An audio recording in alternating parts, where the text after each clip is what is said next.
Hello and welcome to Do It Yourself channel. Today I will show you where to find the option and how to change language of our captions in Samsung Galaxy S22. So where to look for our language change of our captions functions?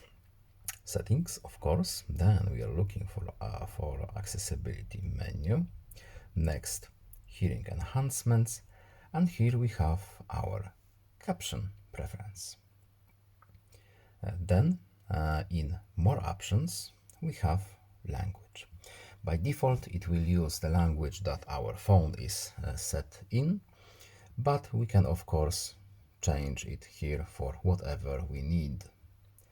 Let's leave it as default for now, but we can change for whatever we really need. We have all the languages that our phone can use. So I hope this video is helpful to you. Please leave a like and subscribe. Have a nice day and see you in the next video. Bye.